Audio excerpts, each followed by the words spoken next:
Siis ma proovin ettekannet jagada kohe.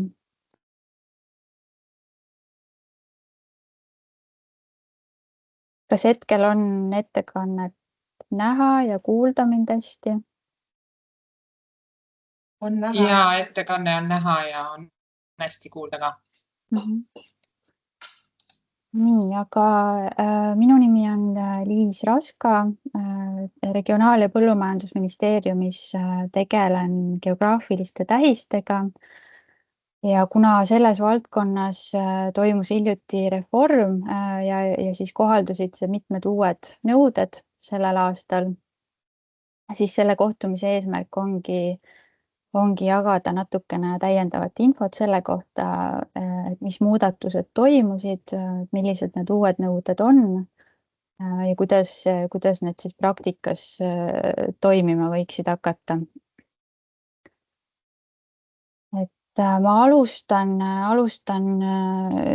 sellisest üldisemast taustast, teen nagu väikse sissejuhatuse ka, et kvaliteedikavade puhul, mida siis mõistetakse üldse kvaliteedikavade puhul. Kvaliteedikavad jagunevad Euroopa Liidu kvaliteedikavadeks, milleks on siis Euroopa Liidu mahelogo kandvad tooted ja geograafilised tähised, kaitstud päritolu nimetus, kaitstud geograafiline tähis ja kvaliteedikava garanteeritud traditsiooniline toode. Et lisaks siis Euroopa Liidu kvaliteedikavadele on liikmesriikidel võimalik teatud tingimustel ka riiklikult tunnustada kvaliteedikavasid.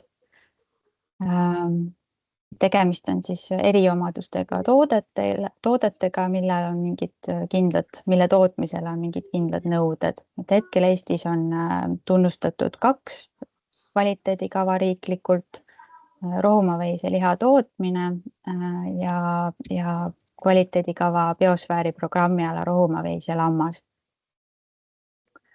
Et kui nüüd siit liikuda täpsemalt, hakata rääkima nendest Euroopa Liidu kvaliteedikavadest, milleks on geograafilised tähised ja garanteeritud traditsiooniline toode, et siis geograafilise tähisena on võimalik registreerida selliseid tooteid, mille omadustel või mainel on seos geograafilise piirkonnaga.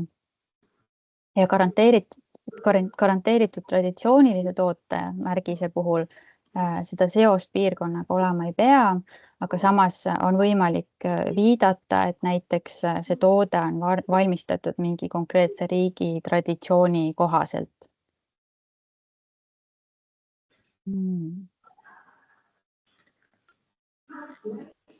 Kasutusel on siis 3 erinevat märki. Kaitstud päritolu nimetus, kaitstud geograafiline tähis ja garanteeritud traditsiooniline toode.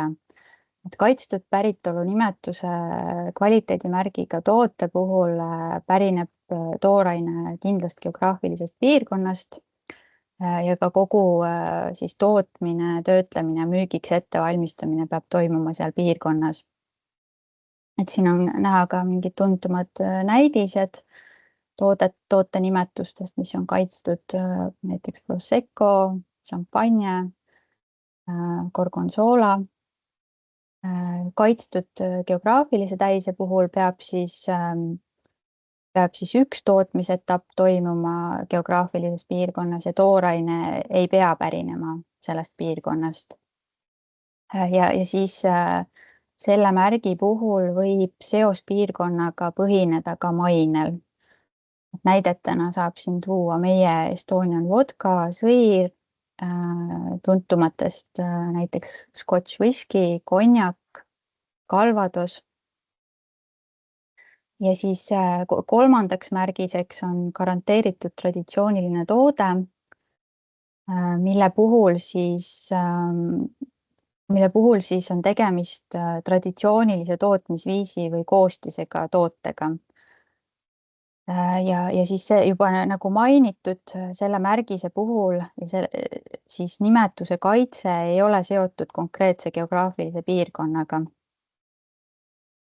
Et näidetena saab tuua Karjalan piiraka, jamon serrano sink.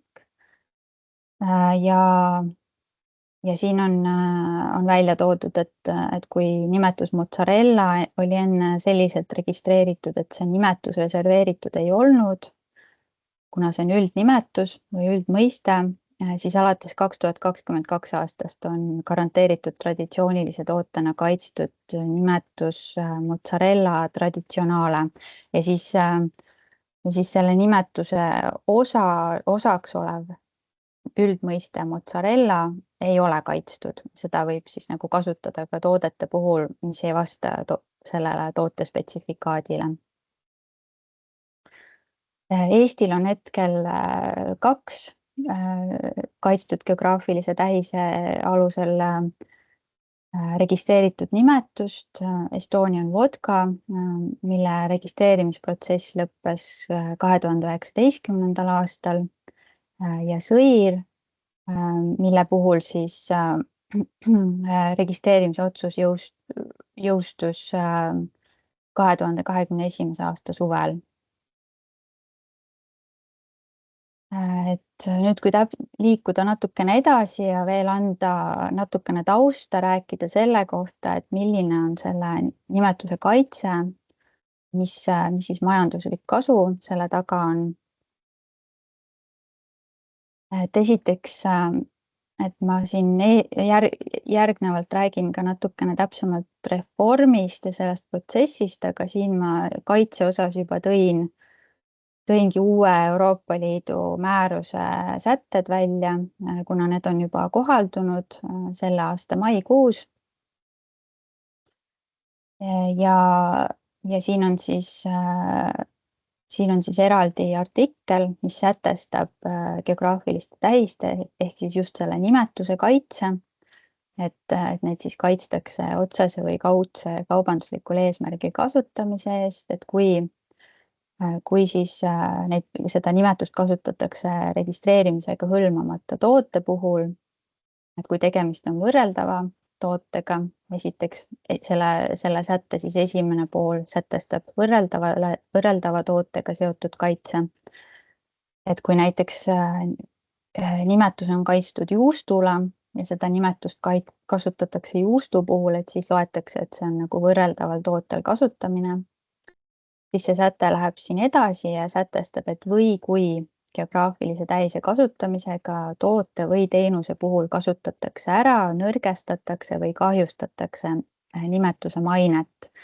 Et kui siis näiteks toiduaine või joogi nimetust kasutatakse mingil muul tootel või teenusel ja selle kasutusega nõrgendatakse või kahjustatakse selle nimetuse mainet, ka sellisel juhul on see nimetus kaitstud, et siin näitena on tulnud ette juhuseid, kus näiteks konjaki nimetust kasutatakse autode puhul või nokamütside peal.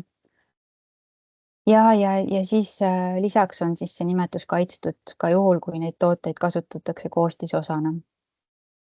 Et siin siis järgnevad sätted täpsustavad, et nimetused on kaitstud ka siis igasuguse väärkasutuse jäljendamise eest, ka siis, kui nimetus on tõlgitud, transkribeeritud, translitereeritud, kui on lisatud mingisugune väljend nagu stiilis, tüüpi, valmistatud nagu, igasuguste eksitavate väidete eest, mis siis võivad jätta vale mulje toote päritolust, et ka selles osas on need nimetused kaitstud. Et kui need mainitakse kuskil reklaammaterjalides, asjaomase tootega seotud dokumentides, veebiliidestes ja ka siis igasuguse muu tegevuse osas, mis võib tarbijat toote tegeliku päritolu osas eksitada. Ja siis see kaitseartikkel läheb edasi, et sätestab veel siis, et selles lõikes 1 sätestatud kaitset kohaldatakse ka liidus kättesaadavate domeeninimede suhtes. Ja siis ka lõige 4 sätestab igasugused erinevad juhud, et näiteks kui kaubad sisenevad liidu tolli territooriumile, aga neid kaupasid siis territooriumil vabasse ringlusse ei lubata, aga siis on kehtib see nimetuse kaitse. ka siis, kui kaupasid müüakse kaugmüügi või e-kaubanduse teel. Ning ka sellisel juhul, kui kaubad on ette nähtud ekspordiks kolmandatesse riikidesse, et siin samamoodi on selle sätte taga on siis praktilised juhtumid, kus näiteks Euroopa Liidu liikmesriigis on toodetud kaitstud nimetusega toodet, mis ei ole vastanud spetsifikaadile, aga see eesmärk on olnud eksport kolmandasse riiki, kus selle nimetuse kaitse ei kehti, et ka sellisel juhul siis ei tohiks liikmesriigis siis sellist toodet toota. Et isegi kui see on mõeldud ekspordiks siis kolmandasse riiki. Ja siis veel siin on täiendavad kaitse osas sätestatud veel täiendavalt, et registreeritavad geograafilised tähised ei muutu liidus üldmõisteteks. Ja kui siis geograafiline tähis on liitnimetus, mis sisaldab üldmõistena käsitletavat mõistet, ei käsitleta selle mõiste kasutamist siis kaitset rikkuva tegevusena. Et kui nimetus näiteks sisaldab üldmõistet juust, et siis loomulikult see üldmõiste, mis on selle liitnimetuse osa, ei ole kaitstud. Et täiendavalt on võimalik nimetusele saada kaitset Euroopa Liidu ja kolmandate riikide vahel sõlmitud lepingute alusel. Et siin on näide siis GI-View andmebaasi väljavõte meie registreeritud geograafilisest tähisest Estonian Vodka, et mis riikides sellele nimetusele siis on lepingute alusel kaitse olemas, et siin näiteks hiljuti jõustus kaitse Uus-Meremaal näiteks. Et kaitse on ka Ühendkuningriigis, Norras, Tšiilis, Mehhikos. Ja 2023. aasta seisuga on Euroopa Liidus registreeritud üle 3500 geograafilise tähise. Joonisel on näha, et kuidas need tähised siis jaotuvad liikmesriigiti. Et peaaegu 80% geograafilistest tähistest on registreeritud 6 liikmesriigis: Itaalia, Prantsusmaa, Hispaania, Kreeka, Portugal ja Saksamaa. Ja nüüd, kui vaadata, et mis see nagu majanduslik kasu on või majanduslik huvi selle registreerimise puhul on, et nii palju, kui siin on võimalik näidata natukene vananenud andmed, aga kõige hiljutisema uuringu andmetel siis 2017 aastal oli Euroopa Liidu kvaliteedimärkidega toodete müügikäive kokku 77,15 miljardit. Et juhtiv liikmesriik oli Prantsusmaa 26,9 miljardiga, peamiselt tänu veinidele. Teisel kohal oli Itaalia 15,8 miljardiga ja sellest siis ka üle poole moodustas veinide müük. Järgnes Saksamaa 8,7 miljardiga ja umbes 60% sellest müügikäibest tuli siis põllumajandustoodete ja toidumüügist, aga Saksamaa puhul kindlasti mängib siin rolli ka see turu suurus juba iseenesest. Et kuna siis ma nagu andsin sellise tausta, et kuidas need registreeritud nimetused üldse liikmesriigiti jaotuvad, millised need majanduslikud huvid on, et siis saab edasi liikuda ja natukene rääkida sellest geograafiliste tähiste reformi protsessist, kuidas see üldse toimus. Ja siis see taustainfo annab nagu natukene selle aimduse, et miks nagu see kaitse miks selle kaitse suurendamine on teatud liikmesriikide jaoks väga oluline. 2022. aasta 31. märtsil võttis siis Euroopa Komisjon vastu ettepaneku geograafiliste tähiste süsteemi läbivaatamiseks. Et peamine eesmärk oli suurendada kaitset eelkõige veebis.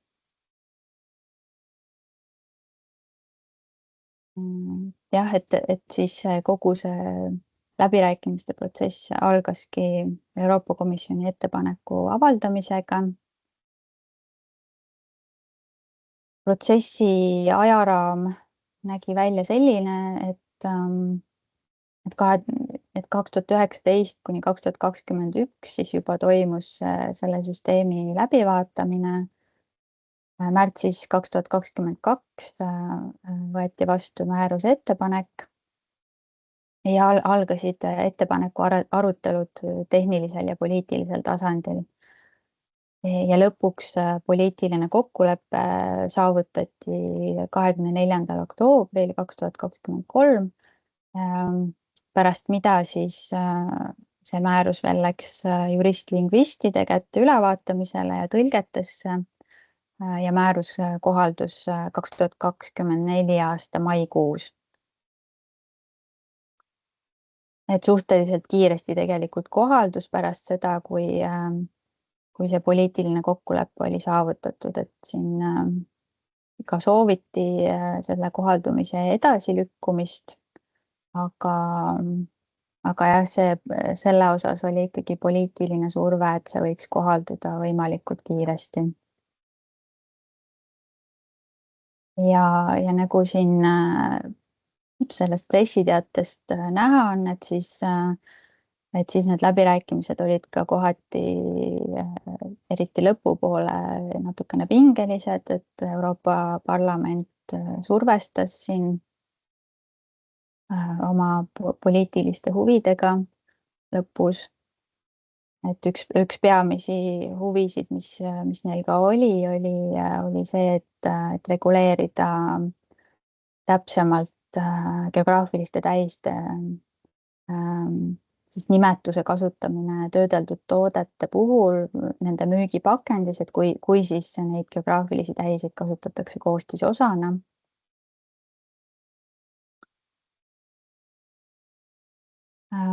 Jah, ja siis oktoobris, siis 2023 aasta oktoobris see poliitiline kokkulepe saavutati. Et seal jah, parlamendi poolt siis olid mitmed sellised punktid, mida nad siis soovisid kindlasti määrusesse.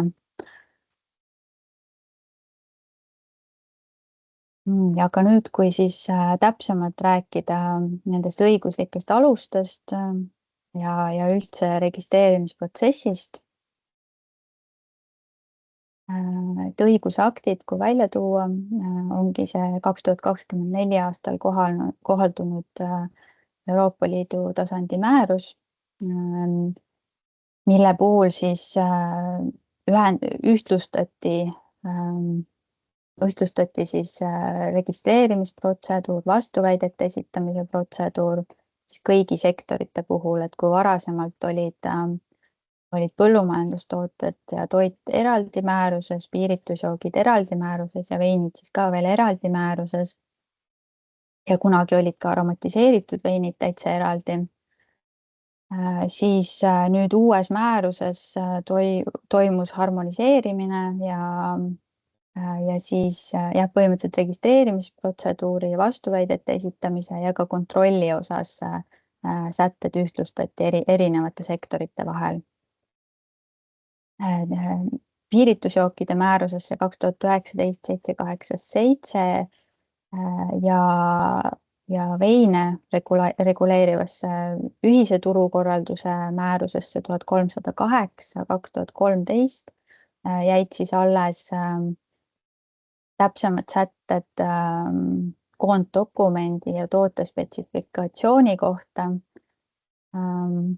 Et kuna siis piiritusjookide puhul on oluline seal välja tuua konkreetne piiritusjoogi kategooria, et veinide puhul 308 alusel siis registreeritaksegi selliseid veine, mis on toodetud Vitis vinifera või nende hübriidide või ristandsortidest viinamarjadest, et mingid erandveinid sinna alla ei lähe, et näiteks puuvilja ja marjaveinid. Ja hetkel ka siis kohalduvad praegu veel vanad delegeeritud ja rakendusmäärused. Aga uued rakendus- ja delegeeritud määrused on Euroopa Liidu tasandil praegu koostamisel ja kohalduvad 2025 aastast. Et nii kaua siis peab rakendama vanade delegeeritud ja rakendusmääruste sätteid selliselt, et need on kooskõlas uue alusmäärusega. Ja siseriiklikult on geograafilised tähised meil reguleeritud Euroopa Liidu ühise põllumajanduspoliitika seaduses ja ministri määrusega, mis siis sätestab täpsema korra, nimetuse registreerimise, taotlemise ja taotluse menetlemise kohta. Ja siis ka taotlusele esitatavad nõuded. Et registreerimisprotsess näeb välja selline, et registreerimistaotlus esitatakse Regionaal- ja Põllumajandusministeeriumile.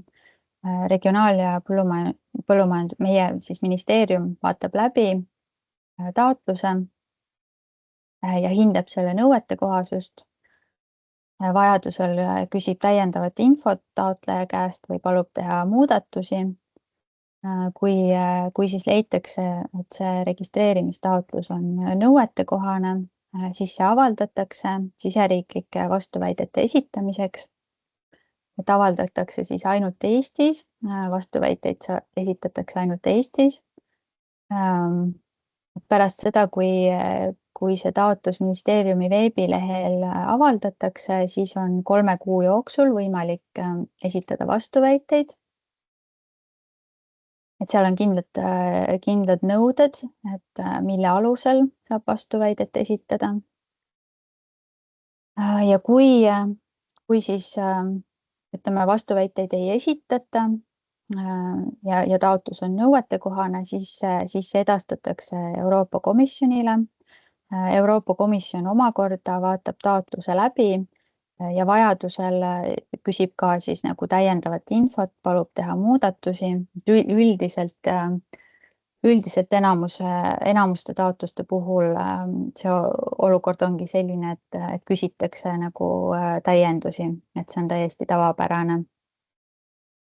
Ja lõpuks, kui siis Euroopa Komisjon leiab, et see taotlus on nõuetekohane, siis avaldatakse Euroopa Liidu tasandil vastuväidete esitamiseks.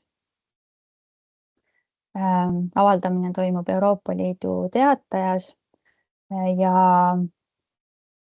seal on samamoodi siis 3 kuud aega esitada vastuväiteid, aga sellisel juhul selle siis Euroopa Liidu tasandi vastuväidete esitamise protseduuris enam ei saa esitada vastuväiteid sellest liikmesriigist, millest see taotlus esitati.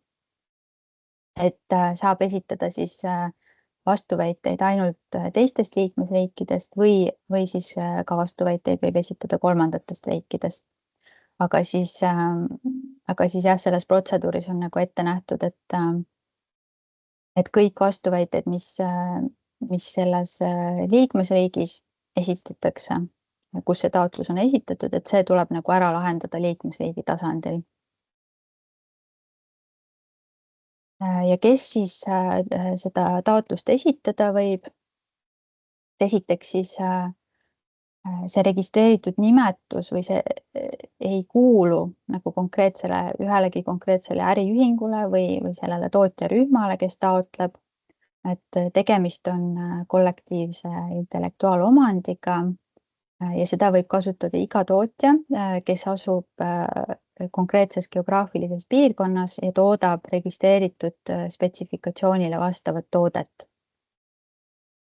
Et natukene nüüd uues määruses on muutunud ka need sõnastused selle osas, et kes esitab taotluse, et kui varasemalt ei olnud see tootjarühmade roll niivõrd rõhutatud, siis uues määruses on just tootjarühmade roll väga oluline ja ka nende roll selle intellektuaalomandi õiguse kaitsmisel. Et geograafilise tähise registreerimise taotlusi võibki esitada üksnes taotlev tootjarühm, et see taotlev tootjarühm on siis uus mõiste, mis on siis uues määruses sisse toodud ja selleks on mis tahes õiguslikus vormis ühendus, kuhu kuuluvad sama toote tootjad, mille nimetus on registreerimiseks esitatud. Ja erand on siis näiteks piiritusjookide puhul, et kui ei ole piisavalt tootjaid, et siis võib ka liikmesriigi määratud asutust käsitleda taotleva tootjarühmana. Ja lisaks on siis ka veel täiendavad erandsätted selle kohta, et millisel juhul võib üksiktootjat käsitleda taotleva tootjarühmana, aga need on siis sellised väga põhjendatud erandjuhud, et üldiselt see kogu selle süsteemi põhimõte ja alus on see, et tegemist on kollektiivse intellektuaalomandiga. Siis uues määruses tuleb veel selline täiendav artikkel sisse nagu tootjarühmad.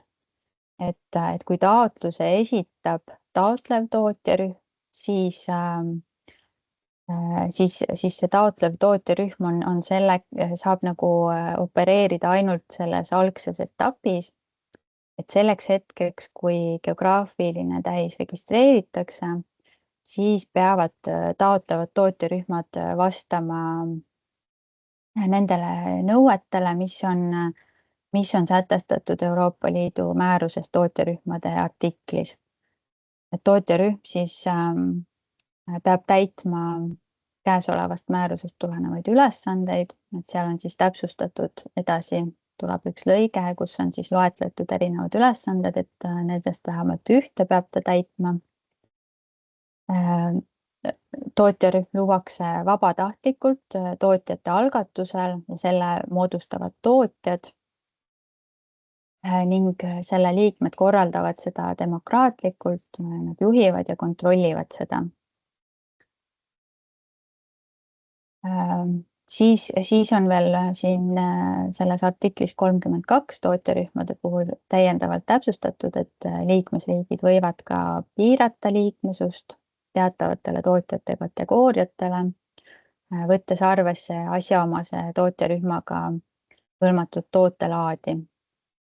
Ja siis veel säte või lõige 2 täpsustab, et siis liikmesriik võib otsustada, et tootjarühmas võivad osaleda ka selle geograafilise tähisega toodete tarneahela ühe etapiga seotud majandustegevuse esindajad, et need, kes siis nagu konkreetselt ei tooda selle nimetusega toodet, aga nad on mingi tarneahela etapiga seotud.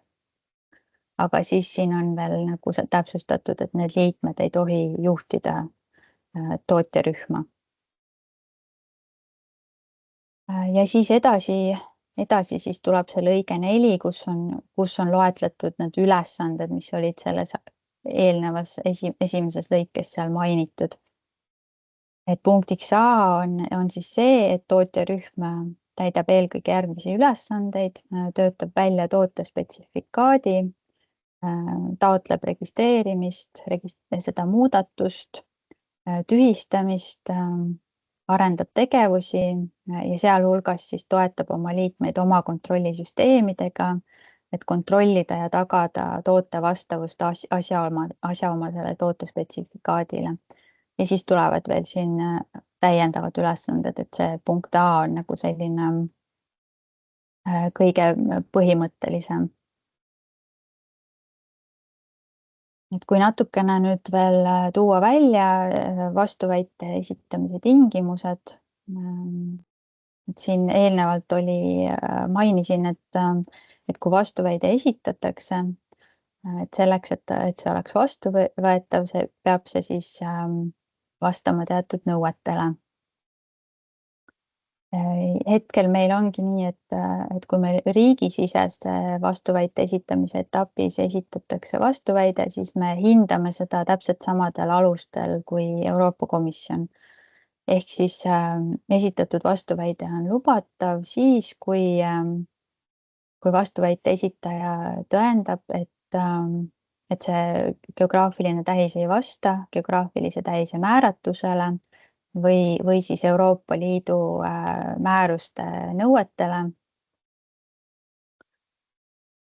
Lisaks siis võib aluseks tuua, et kavandatava geograafilise tähise registreerimist takistaks näiteks see, et tegemist on üldmõistega, tegemist on kaubamärgiga, millel on väga pikaajaline ja laiem tuntus. Tegemist on näiteks mingi homonüümse geograafilise tähisega või tegemist on loomatõu nimetuse või taimesordi nimetusega. Ja lisaks siis saab tuua aluseks, et kavandatava geograafilise tähise registreerimine kahjustaks täielikult või osaliselt samasugust nimetust, kaubamärki või tooteid.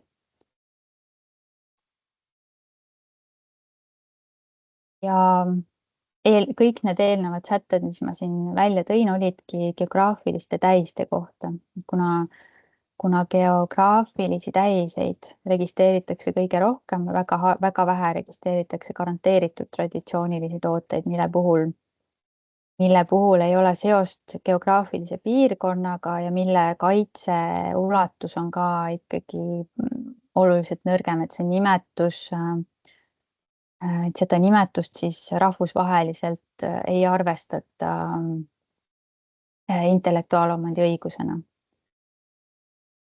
Ja garanteeritud traditsioonilise toote puhul, et kui on vaja vastuväidet esitada näiteks, siis selle vastuväite esitamise alused on uue määruse artiklis 62 sätestatud. Ja selline vastuväide on lubatav siis, kui vastuväite esitaja tõendab, et kavandatav garanteeritud traditsiooniline toode ei vasta siis Euroopa Liidu määruse sätetele või nimetuse registreerimine kahjustaks täielikult või osaliselt samasugust nimetust. Ja siis siin natuke täpsemalt veel välja tuua, et kuidas toimub vastuväite esitamine, kui taotlus esitatakse Eestis. Siis ongi selles etapis toimub vastuväite esitamine, kui ministeerium oma veebilehel selle registreerimistaotluse avaldab, et siis võib iga õigustatud huvi omav füüsiline või juriidiline isik, kelle asukoht on või kes elab Eesti territooriumil, esitada Regionaal- ja Põllumajandusministeeriumile vastuväite 3 kuu jooksul, arvates siis selle taotluse avaldamisest ministeeriumi veebilehel. Ja vastuväide peab siis vastama määruse 2024/1143 nõuetele. Vastuväide esitatakse, siis ministeerium kontrollib selle nõuete kohasust ja palub taotlejal ning vastuväite esitajal kokkuleppele jõuda. Kui on soov esitada vastuväide taotlusele, mis esitatakse väljaspool Eestit, näiteks teisest Euroopa Liidu liikmesriigist või ka kolmandast riigist, siis sellisel juhul saab edastada vastuväidet ainult liikmesriik. Ehk siis see vastuväide tuleb kõigepealt esitada Regionaal- ja Põllumajandusministeeriumile. Et hetkel on meil sätestatud, et 1,5 kuu jooksul, et siis jääb meil piisav aeg menetlemiseks ja selle vastuväite nõuete kohasuse hindamiseks. et kuna me ei saa lihtsalt edasi saata niisama seda vastuväidet, vaid me peame ka hindama, kas see vastab vastuväite esitamise alustele, et kas see on nõuetekohane ja põhjendatud vastuväide. Ja Euroopa Komisjonile on meil siis aega 3 kuud, et see vastuväide esitada. Ja vastuväide on vastuvõetav ainult siis, kui Euroopa Komisjon on selle saanud antud tähtaja jooksul. Et kuna ma siin juba seda majandushuvi tõin välja, et alati, kui on ikkagi mingisugune majanduslik huvi või seda nimetust on varasemalt kasutatud, et siis on mõistlik kindlasti mõelda selle vastuväite esitamisele, et seal on võimalik või põhjendada, et seda nimetust on õiguspäraselt kasutatud. Seal oli vist 5 aastat enne siis seda, kui Euroopa Komisjon selle taotluse avaldab, et siis on võimalik saada ka üleminekuperiood. Näiteks, kui selline nimetus ikkagi otsustatakse, et see registreeritakse, aga vastuväide on esitatud, et siis Euroopa Komisjon võib määrata ka üleminekuperioodi selle nimetuse kasutamiseks.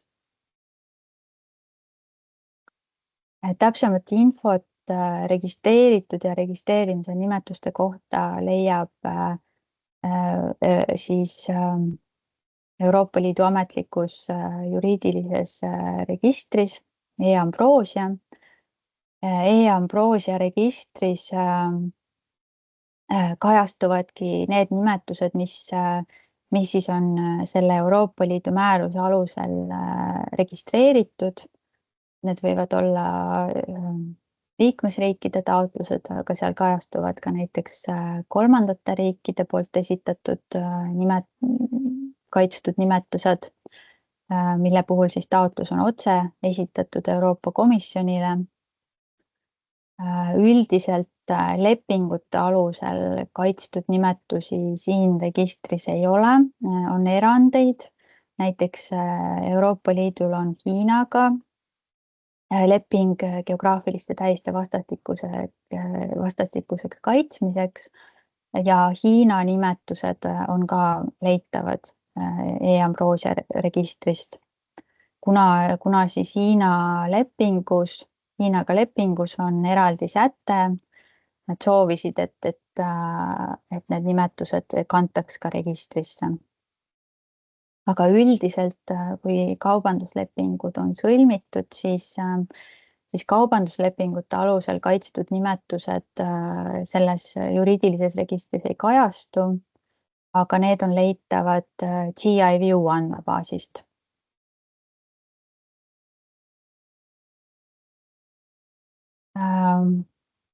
Nüüd ma siis liigun edasi, hakkan rääkima geograafiliste tähiste kohaldamise alast, et kohaldamise ala oluliselt muutus reformi käigus.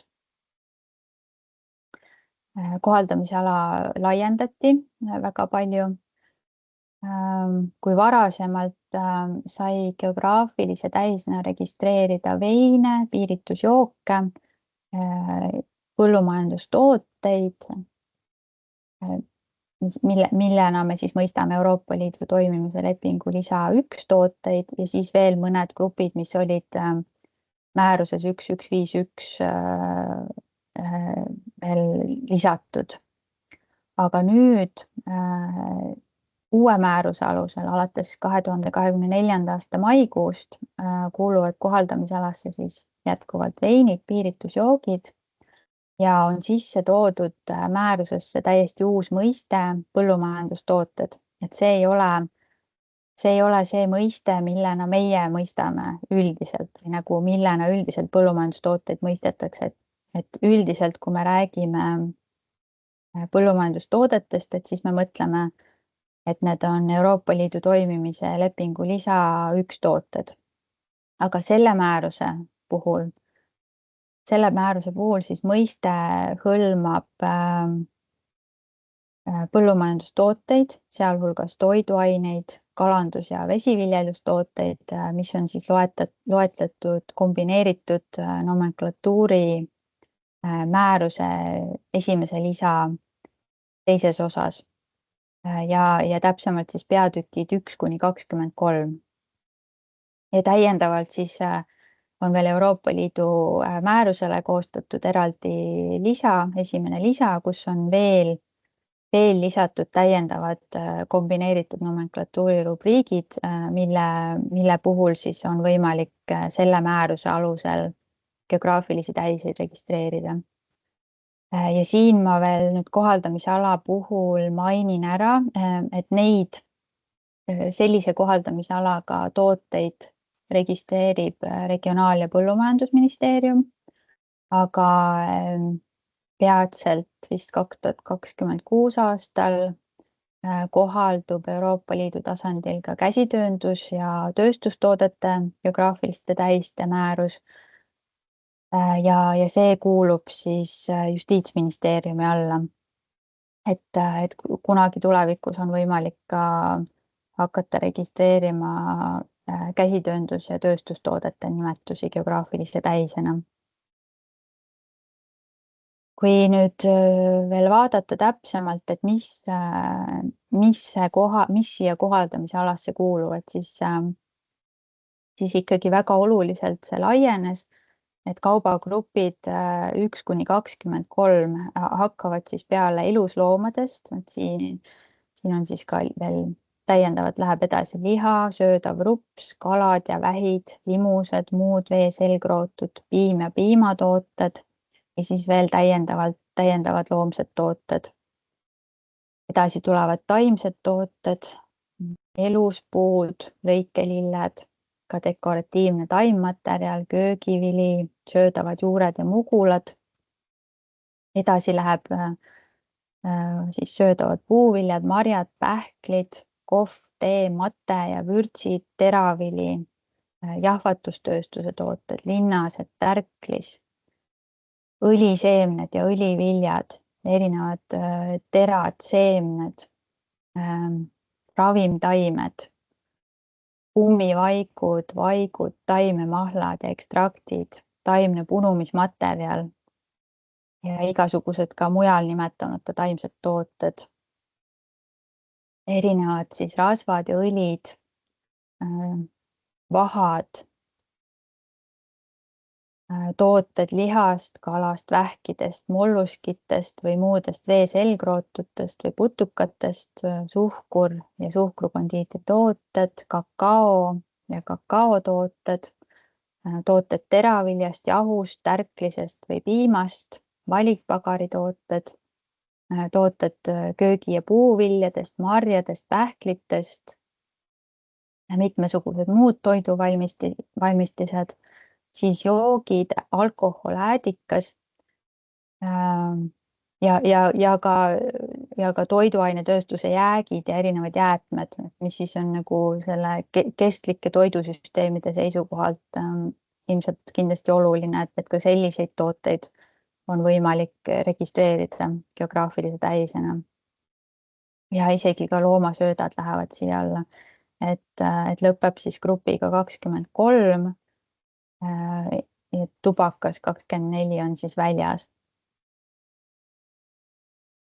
Lisaks on siis määruse esimeses lisas veel täiendavad tooted, mis sinna kaubagruppide 1–23 alla ei kuulu, aga on ka selle määruse alusel registreeritavad, et see on siis näiteks sool, eeterlikud õlid, toornahad, toorkarusnahad, looduslik kork, toorsiid, siidijäägid, vill ja loomakarvad, toorpuuvill, toorlina, toorkanep. Ja kuna siis see kohaldamisala oluliselt laienes, siis tekkis ka selline olukord tegelikult, et liikmesriikidel on võimalik ka ainult liikmesriigi tasandil registreerida geograafilisi tähiseid. Et teatud liikmesriikidel, nagu ka näiteks Eestil, on siis siseriiklik regulatsioon geograafiliste tähiste registreerimiseks. Ka meil Eestis on siin olemas geograafilise tähise seadus, mille alusel on võimalik registreerida siis kõiki selliseid geograafilisi tähiseid, mis ei kuulu Euroopa Liidu määruse kohaldamise alasse. Et kohe, kui seda toodet on võimalik registreerida Euroopa Liidu tasandil, siis liikmesriigi tasandil eraldi seda kaitset anda ei või. Et selle kohta on eraldi kohtupraktika ka olemas. Ja nüüd, kuna see kohaldamise ala oluliselt laienes, et siis need tooted, millele oli antud kaitse liikmesriigi tasandil, aga nüüd saab anda kaitset ka Euroopa Liidu tasandil, et need on ka seal Euroopa Liidu määruse kohaldamise alas. Et siis nende toodete puhul sätestati üleminekuperiood ja üleminekusätted. Et näiteks mineraalvesi ei olnud eelnevalt Euroopa Liidu määruse kohaldamise alas. Et ka Eestis on just mineraalvee puhul geograafilise tähise registreerimised. Patendiameti andmebaasis on need avalikult näha. Ja siis mineraalvee nimetuse puhul see kaitse kohaldubki ainult Eestis, aga nüüd, kui ka mineraalvesi on edaspidi Euroopa Liidu määruse kohaldamise alas, siis on võimalik esitada registreerimistaotlus Euroopa Liidu tasandil sellele samale nimetusele, mis praegu on liikmesriigi tasandil kaitstud. Ja siin siis antakse üleminekuperiood kuni 14. maini 2025, et selle aja jooksul peaks Euroopa Komisjonile esitama registreerimistaotluse ja siis see liikmesriigi tasandil antud kaitse võib edasi kehtida. Aga kui selleks tähtajaks taotlust ei esitata, siis liikmesriigi tasandil hetkel antud kaitse lõpeb. Aga siiski, isegi kui ei jõua selleks tähtajaks esitada taotlust, et ikkagi on võimalik tulevikus Euroopa Liidu tasandil seda tähist taotleda.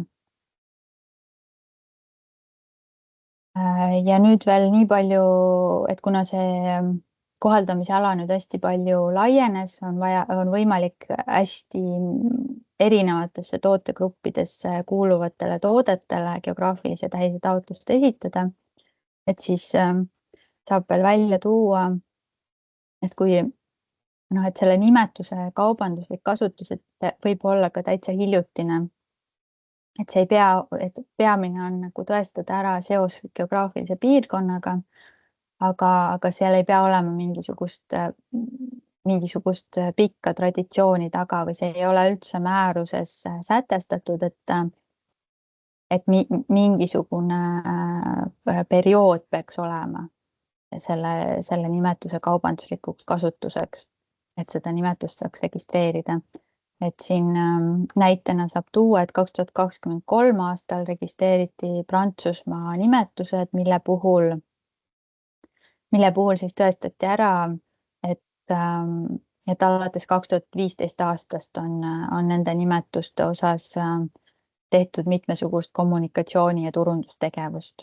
Et siis kaubanduslik kasutus on alates 2015 aastast.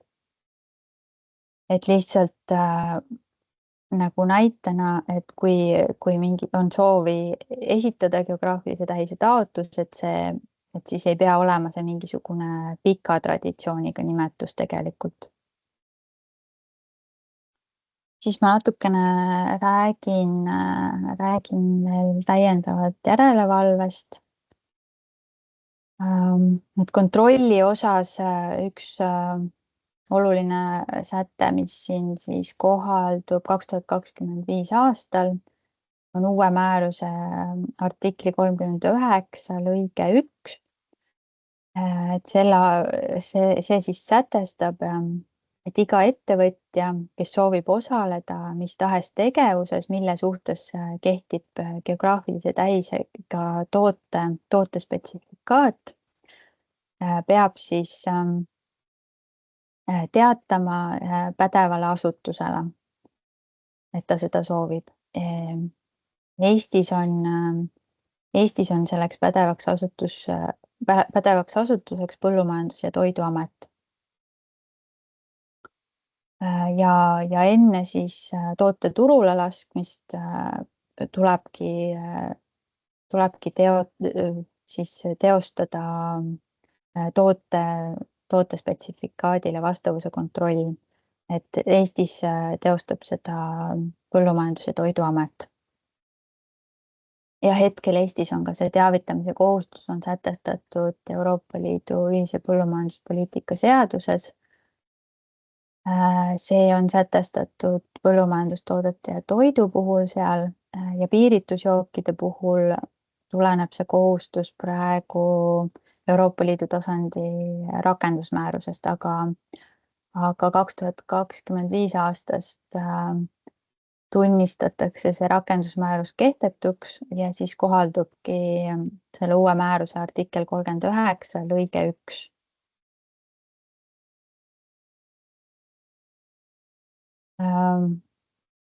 Et kui siis teostatakse ära selle toote spetsifikatsioonile vastavuse kontroll Põllumajandus- ja Toiduameti poolt ja leitakse, et kõik vastab nõuetele, siis tootja lisatakse heaks kiidetud tootjate nimekirja. Praegu on ka siis Põllumajandus- ja Toiduameti kodulehel on üleval heaks kiidetud tootjate nimekirjad, näiteks Estonian vodka ja sõira puhul. Et jah, üks oluline asi siis ongi, et kui see nimetus registreeritakse, siis selle nimetuse kasutamiseks tekib täiendav kontrollikohustus. Et enne, kui seda kontrolli ei ole teostatud, et kõik vastab toote spetsifikaadile, siis seda nimetust kasutada ei või.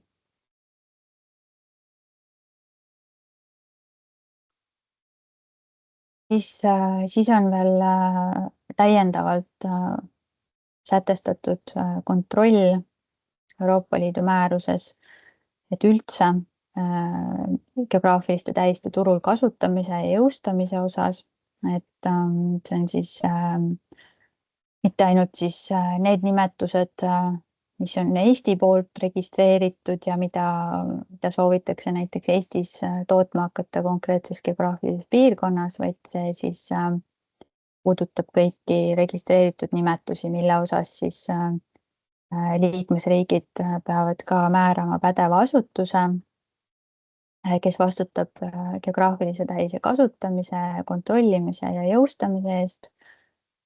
Ja siis see on siis nagu pärast toote turule laskmist ja see hõlmab ladustamist, transiiti, turustamist, müügiks pakkumist, sealhulgas e-kaubanduses.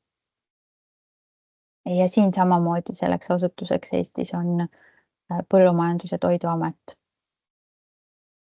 Ja täiendavalt siis, kuna väga oluline oli siin reformi käigus eesmärk tagada suurem kaitse veebis ja just ka domeeni nimedes, et siis on veel eraldi sätestatud, et liikmesriigid peavad siis võtma asjakohased haldus- ja kohtulikud meetmed, et tõkestada oma territooriumilt juurdepääs domeeni nimedele, mis on vastuolus geograafiliste tähiste kaitsega.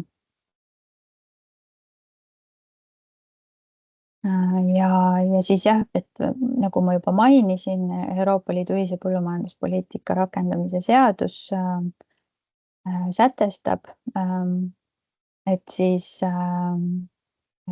kaitstud päritolu nimetuse, kaitstud geograafilise tähise ja garanteeritud traditsioonilise toote vastavust asjaomasele spetsifikaadile ja registreeritud nimetuse turul kasutamise vastavust Euroopa Liidu õigusaktides kehtestatud nõuetele kontrollib Põllumajandus- ja Toiduamet. Ja Euroopa Liidu ühise põllumajanduspoliitika rakendamise seadus on hetkel ka täiendamisel seoses selle reformi ja uute täiendavate nõuete osas. Ka just see eelnevalt mainitud artikkel 39 lõige 1, et kuna siis see teavitamiskohustus edaspidi on Euroopa Liidu tasandil reguleeritud, et siis see eraldi teavitamiskohustus Euroopa Liidu ühise põllumajanduspoliitika rakendamise seadusest kaob ära. Et lihtsalt on siis täpsustatud, et see teavitus tehakse Põllumajandus- ja Toiduametile. Et nüüd ma siis natukene täpsemalt räägin nendest sätetest, mis puudutavad geograafilise tähisega toodete kasutamist koostisosana. Need on siis igasugused sellised tooted nagu mingid šokolaadikommid šampanjega näiteks või mingisugused lihatooted, kus on kasutatud Parmigiano Reggiano juustu. Ja nagu ma mainisin, siis siin oli ka reformi käigus oli väga oluline asi, mida rõhutati ja mille osas olid nagu suured ka poliitilised huvid selle reguleerimisega seoses. Et see taust tulenes ka ühest kohtuasjast, Champagne sorbet kohtuasi, kus siis šampanjet kasutati siis jäätise sees, mille osas siis šampanjetootjad leidsid, et võib-olla nagu see lahjendab nende nimetuse mainet, kui siis nagu seda nimetust kasutatakse sellisel jäätisel, mida siis võib nagu igast tanklast osta. Et selle osas võib guugeldades leida väga palju erinevaid artikleid, et selle kohta on väga palju taustainfot, et see oli siis Saksa tootja, kes seda jäätist tootis ja šampanje konsortsium läks kohtusse nende vastu. Et natukene lihtsalt taustaks, et mis huvid ja alused nagu nendel sätetel siin määruses on. Et seda kaitseartiklit ma siin juba eespool tõin ka välja. Et siin kaitseartiklis on ka eraldi mainitud, et tooted on kaitstud sealhulgas juhul, kui neid tooteid kasutatakse koostisosana. See on siis artikkel 26 uues määruses. Ja siis täiendavalt on veel sätestatud artikkel 27, mille puhul on välja toodud nõuded, kui töödeldud toote nimetuses kasutatakse geograafilist tähist, sellisel juhul, kui tähistatakse töödeldud toote koostisosana kasutatavat toodet. Et ja siis siin on siis sätestatud, et millistele nõuetele peab vastama see toode, et selle töödeldud toote nimetuses võiks kasutada geograafilist tähist. Et siin see artikkel ongi mõeldud just sellise juhuse kohta, kui selle müügipakendi peal kasutatakse geograafilise tähise nimetust, selle toote nimetusel, et kui niisama koostisosana, siis nagu sellele see ei kohaldu. Aga jah, et kui siis nagu seal müügipakendil töödeldud toote nimetuses on kasutatud geograafilise tähise nimetust, siis see töödeldud toode ei tohi sisaldada ühtegi muud toodet, mis on võrreldav geograafilise tähisega tähistatud koostisosaga.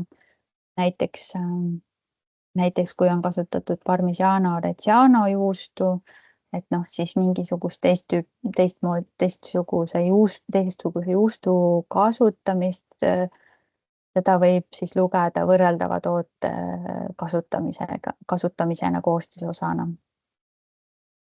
Siis punkt B ütleb, et geograafilise tähisega tähistatud koostisosa kasutatakse piisavas koguses, et anda asjaomasele töödeldud tootele üks põhiomadus. Et see säte on selline natukene lahtisem. Siin ei saa ei olegi võimalik mingisugust konkreetset protsenti sätestada, et see kõik oleneb sellest tootest või toote omadustest. Et mis see konkreetne protsent siis peaks olema seal, et see geograafiline tähis annaks tootele ühe põhiomaduse. Et siin peaks kunagi, tähendab, on vähemalt sätestatud delegeeritud volitus, et neid nõudeid täpsustatakse, aga hetkel sellist delegeeritud määrust koostamisel ei ole, mis neid täpsemaid nõudeid sätestaks. Et siin siis jah, selle sätte tõlgendamine on natukene selline lahtisem. Ja punkt C ütleb siis, et geograafilise tähisega tähistatud koostisosa sisaldusprotsent peab olema esitatud märgistusel. Et need on siis need nõuded, mis juba 2024 aasta maikuust kohaldusid, millele siis peaksid vastama tooted, mille puhul siis müügipakendil töödeldud toote nimetuses kasutatakse geograafilist tähist.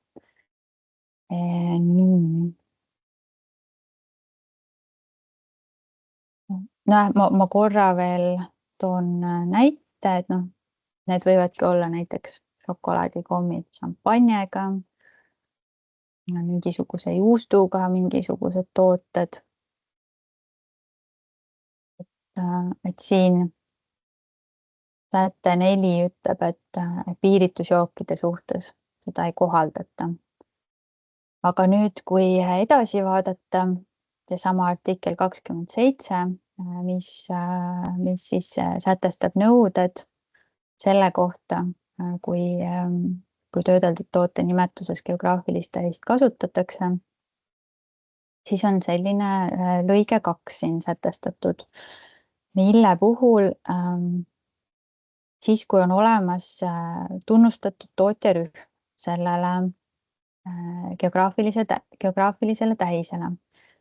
Et kui ma enne näitasin, seal oli artikkel 32, mille puhul olid siis sätestatud tootjarühma nõuded, siis on selles uues määruses ka veel täiendav artikkel 33.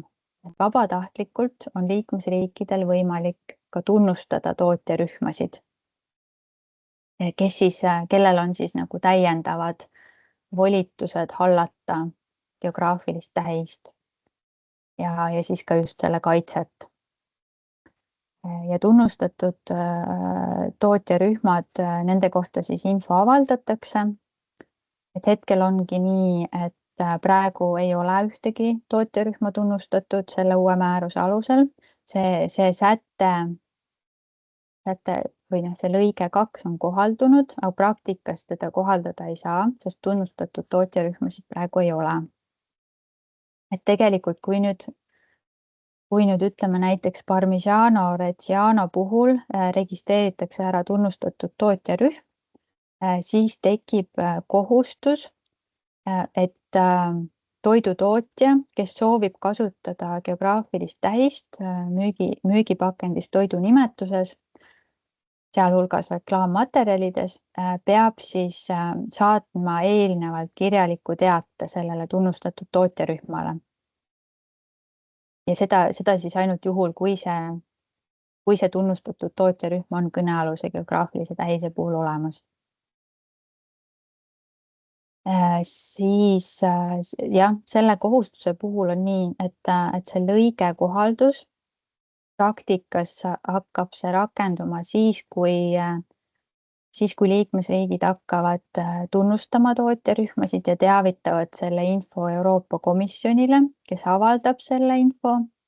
Et siis kohe, kui see info ka ministeeriumile tuleb, siis ministeerium saab avaldada omakorda selle info ja sektorile jagada seda infot, et näiteks mingi konkreetse nimetuse puhul on ära tunnustatud tootjarühm ja on tekkinud kohustus siis selle lõike alusel teavitada tunnustatud tootjarühma sellest, et seda nimetust kasutatakse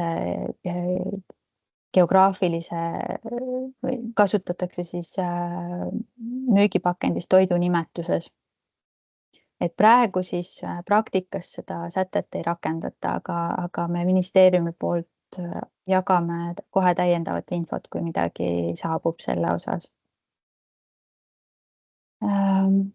Ja siis jah, siin veel on siis nagu täiendavalt sätestatud, et käesolevat artiklit piiritusjookide osas ei kohaldata. Piiritusjoogid siis konjak, Calvados, sellised tooted, aga piiritusjookide puhul tulevad väga ranged nõuded nende esitlemise kohta piiritusjookide määrusest 2019/787, kus on siis reguleeritud ka geograafilise tähisega piiritusjoogi kasutamine koostisosana. Et siin on siis väga konkreetselt sätestatud, et piiritusjoogi märgistusel ega kirjeldamisel või esitlemisel ei tõlgita geograafilisi tähiseid.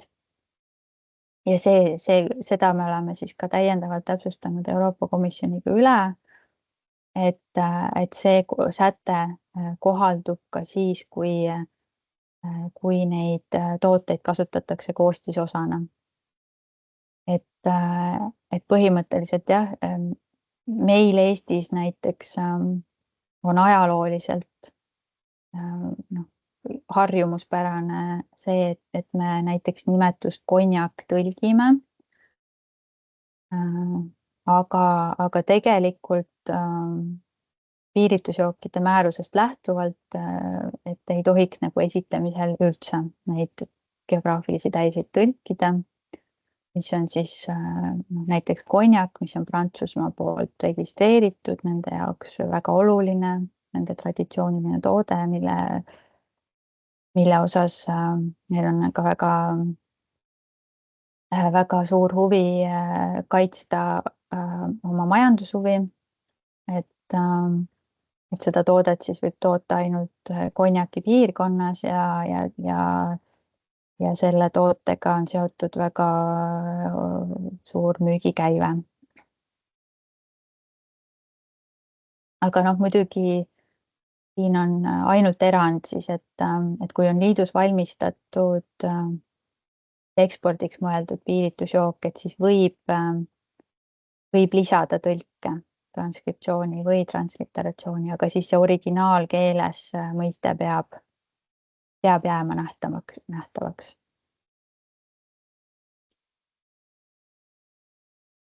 Nii, ja siis veel täiendavalt nii palju, mis seal reformi käigus veel sai lisada piiritusjookide määrusele täiendava piiritusjoogi kategooria. Kase- ja vahtramahlast valmistatud piiritusjook, mida varasemalt Euroopa Liidu piiritusjookide määrus ei võimaldanud, sest et seal on siis eraldi sätestatud, et piiritusjook peaks olema valmistatud põllumajandustootest, mis on siis Euroopa Liidu toimimise lepingu lisa 1, aga kasemahl ja vahtramahl lisa 1 alla ei käi. kuna geograafiliste tähiste reformi käigus muudeti piiritusjookide määruse sätteid, et just geograafilisi tähiseid puudutavate sätete osas oli see määrus avatud, et siis tegelikult tekkis võimalus ka lisada täiendav piiritusjoogi kategooria, et oleks võimalik toota ka kase- ja vahramahlast piiritusjooki. Toota ja turustada siis Euroopa Liidus. Ja selle piiritusjoogi kategooria lisamine enamik liikmesriike väga ei puudutanudki, et kõige olulisem oligi see selliste liikmesriikide jaoks, kes on kes asuvad siis sobivas klimaatilises piirkonnas, ka Eesti, et meil kevadel on võimalik koguda kase- ja vahramahla. Aga jah, tegemist kindlasti on sellise nišitootega. Et siin on siis välja toodud see piiritusjoogi kategooria piiritusjookide määruse esimeses lisas, et võimaldatud on siis valmistada piiritusjooki kasemahlast, vahramahlast ja ka siis kase- ja vahramahlast.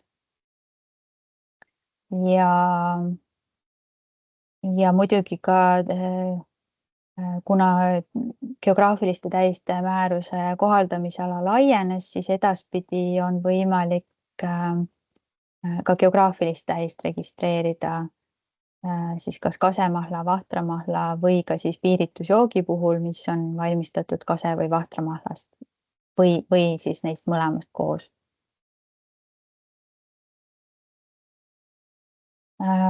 Lõpetuseks natukene räägin veel, et mis tüüpi tegevusi meil on võimalik seoses geograafiliste tähistega toetada näiteks ühise põllumajanduspoliitika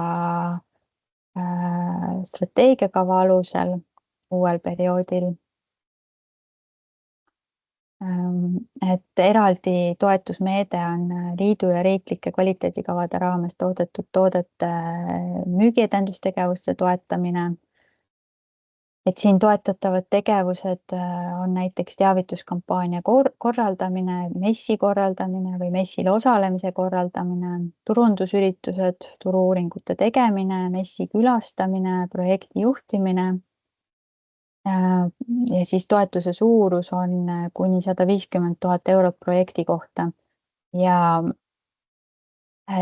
abikõlblikud taotlejad on ka näiteks siis geograafilise tähisega toodete tootjarühmad.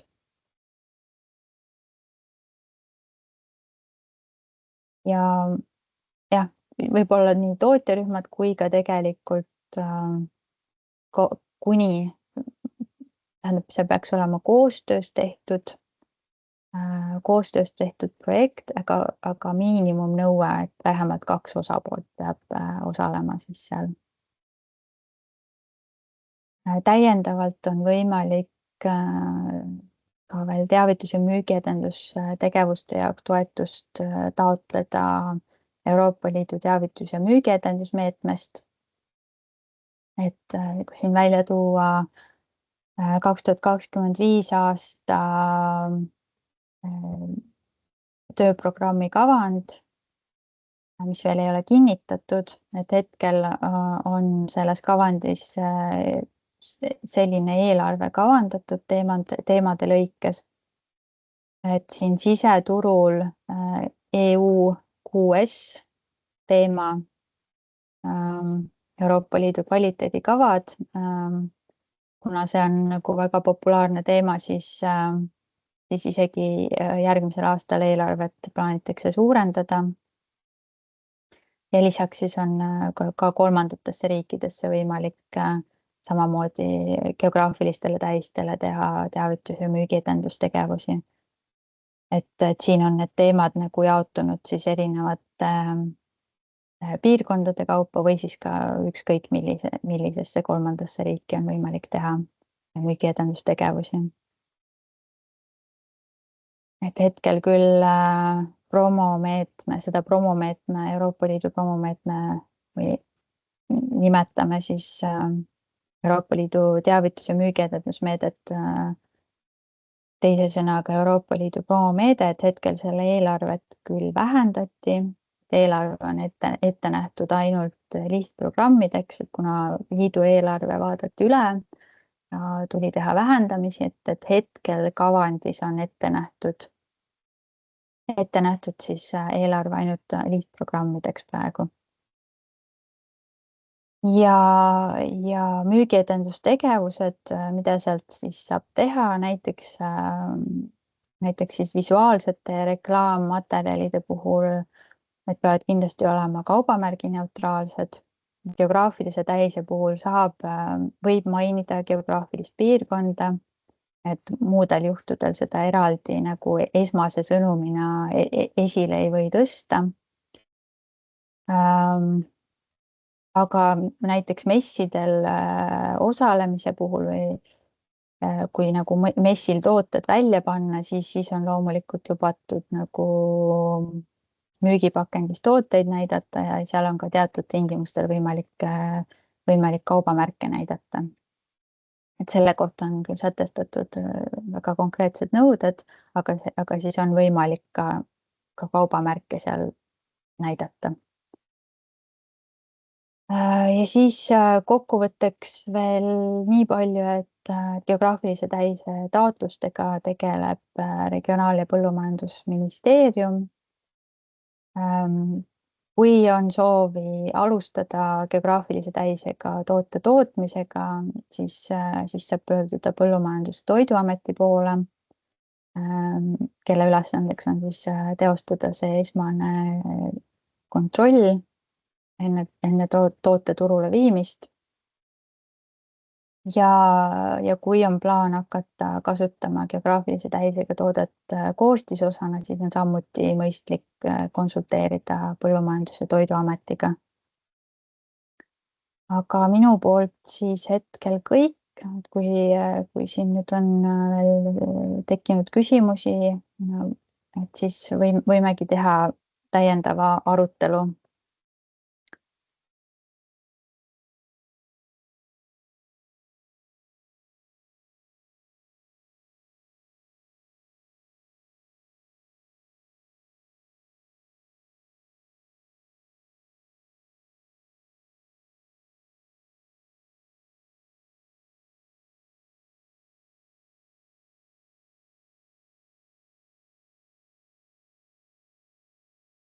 Kas on küsimusi kellelgi?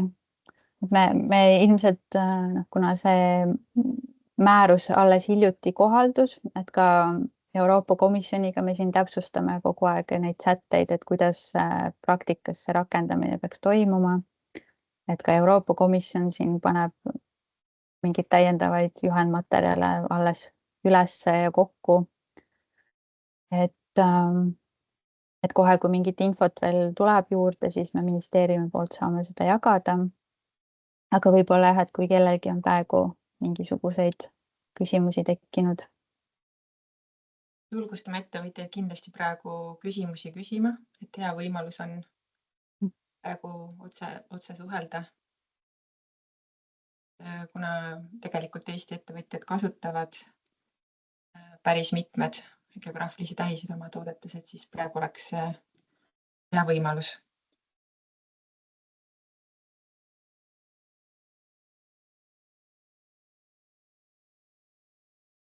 Aga jah, no muidugi alati, kui tekib mingisuguseid küsimusi, siis võib ka kirjalikult saata ilmselt.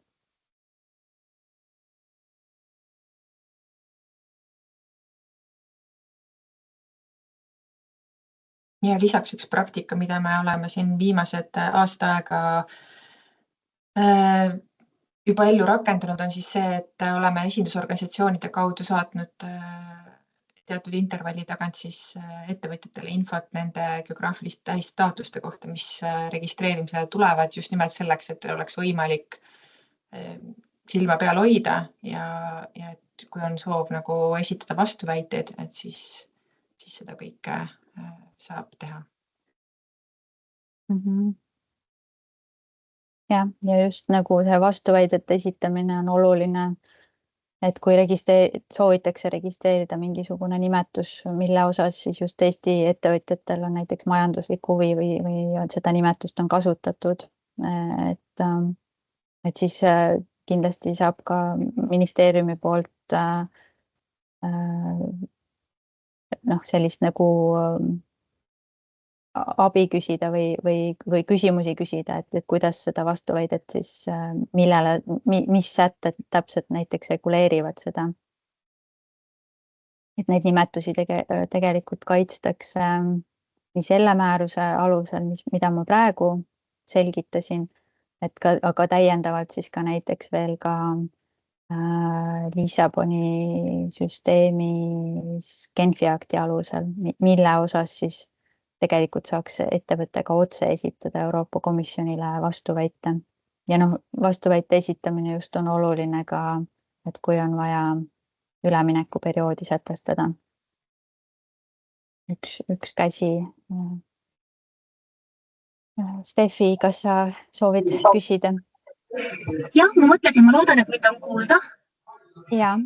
Ma mõtlesin, et kas me saaksime korraks üle rääkida, missugused õigused ja kohustused on nüüd tootjarühmal ja tunnustatud tootjarühmal, et missugune vahe seal nüüd on? Seal tunnustatud tootjarühmal üks õigus, mis neil tulebki, on see, et nad saavad siis selle info, kui seda toodet kasutatakse koostisosana. See nagu peab vaatama selle artikli üle. Me Eestis ei ole plaaninud seda eraldi tootjarühma tunnustamist nagu võimaldada, aga kõige olulisem, mis nagu meid puudutab, ilmselt ongi see, et kui on olemas tunnustatud tootjarühm, siis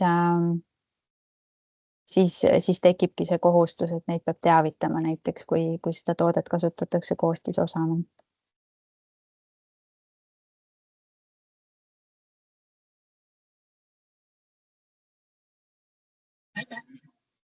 Ja üks asi vist veel oli seal, muidugi ka tootjarühmal on õigus nagu, kui on mingisuguste tolliasutustega vaja suhelda intellektuaalomandi õiguse osas, et siis on tegelikult nii tootjarühmal kui tunnustatud tootjarühmal see õigus. Et miks nagu just taheti, et oleks ka tootjarühma tunnustamise võimalus. See algselt taheti määruses kohustuslikuks teha, et näiteks kui on mingisugused tolliasutused, kes tahavad pöörduda siis selle nimetuse esindaja poole, et siis ongi see üks tunnustatud tootjarühm, kes on siis kuskil avalikult üleval. Ja siis, et kui tekivad intellektuaalomandi õiguste vaidlused, et siis need ametiasutused saavad konkreetselt pöörduda tunnustatud tootjarühma poole. Aga lõpuks läbirääkimiste käigus ikkagi, kuna väga paljudes liikmesriikides ei ole üldse see praktikas nagu selliselt rakendatud, et neid tootjarühmasid tunnustatakse, siis otsustati, et see tootjarühmade tunnustamise artikkel jäetakse vabatahtlikuks.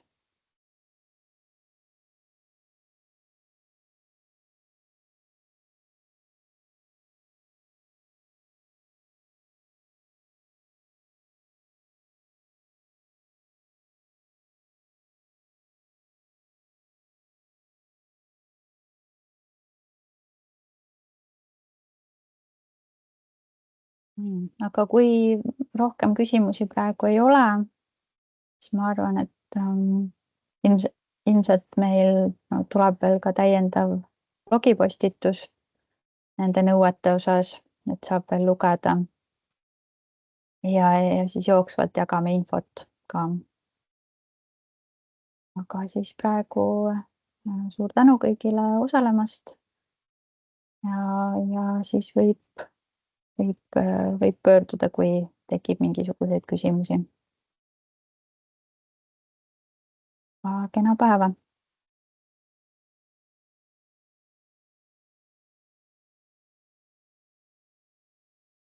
Ja aitäh, kena päeva! aitäh, kena päeva. Kena päeva. Tänud nägemist.